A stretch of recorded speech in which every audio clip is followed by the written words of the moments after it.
ನಮ್ಮ ಖುಷಿಗೆ ಸಿಕ್ಕಾಪಟ್ಟಿ ಜ್ವರ ಬಂದುಬಿಟ್ಟಿತ್ತು. ಅದ್ರಾಗ ನೆಗಡಿ ಕೆಮ್ಮು ಅಂತೂ ಬಂದುಬಿಟ್ಟಿತ್ತು. ಆಕೆ ಜಲ್ದಿನೇ ಇದ್ದಿದ್ಲು, ಹಾಗಾಗಿ ನಾವು ಜಲ್ದಿ ಇದ್ದಿದ್ವಿ.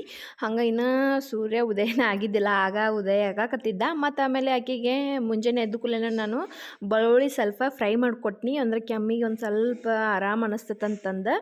ಆಕೆ ಆಲ್ಮೋಸ್ಟ್ ಆಲ್ ಈ ರೀತಿ ಫ್ರೈ ಮಾಡಿಕೊಟ್ರೆ ಹುಡುಗರು ತಿಂತಾರೆ, ಮತ್ತು ಇವು ಒಂಥರ ಚಲೋ ಅನ್ನಿಸ್ತಾವೆ ತಿನ್ನೋಕ್ಕೂ. ಮತ್ತು ಹಂಗೆ ಕೊಟ್ರೆ ಫುಲ್ ಎಲ್ಲ ಘಾಟ್ ಅನ್ನಿಸ್ತಾವಲ್ಲ, ಹಾಗಾಗಿ ಒಂದು ಸ್ವಲ್ಪ ಅವ್ನು ಫ್ರೈ ಮಾಡಿ ಕೊಟ್ಟಿವಂದ್ರೆ ಚಲೋ ಅನಿಸ್ತೈತೆ ನೋಡ್ರಿ.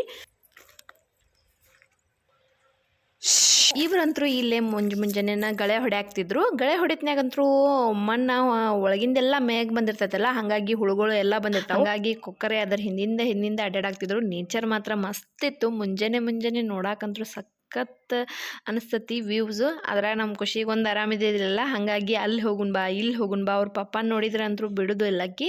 ಬೆಳಗ್ಗೆ ಎದ್ದ ಕೂಡಲೇ ದಿನಾಲೂ ಅವ್ರ ಪಪ್ಪ ಕರ್ಕೋತಿದ್ರು. ಇವತ್ತು ಅವರು ಕೆಲಸ ಇತ್ತಂತಂದ ಗಳೆ ಹೊಡ್ಯಾತಿದ್ರು. ಈ ವಿಡಿಯೋ ನಿಮಗೆ ಇಷ್ಟ ಆತಂದ್ರೆ ಪ್ಲೀಸ್ ಒಂದು ಲೈಕ್ ಮಾಡಿ, ಹಂಗೆ ಫಾಲೋ ಆಗೋದನ್ನು ಮಾತ್ರ ಮರೆಯಕ್ಕೆ ಹೋಗ್ಬೇಡ್ರಿ ದಯವಿಟ್ಟು. ಸಿಗುಣ್ರಿ ಮತ್ತೊಂದು ಮಿನಿ ಲಾಗ್ ಒಳಗೆ. ಎಲ್ಲರಿಗೂ ಧನ್ಯವಾದಗಳು.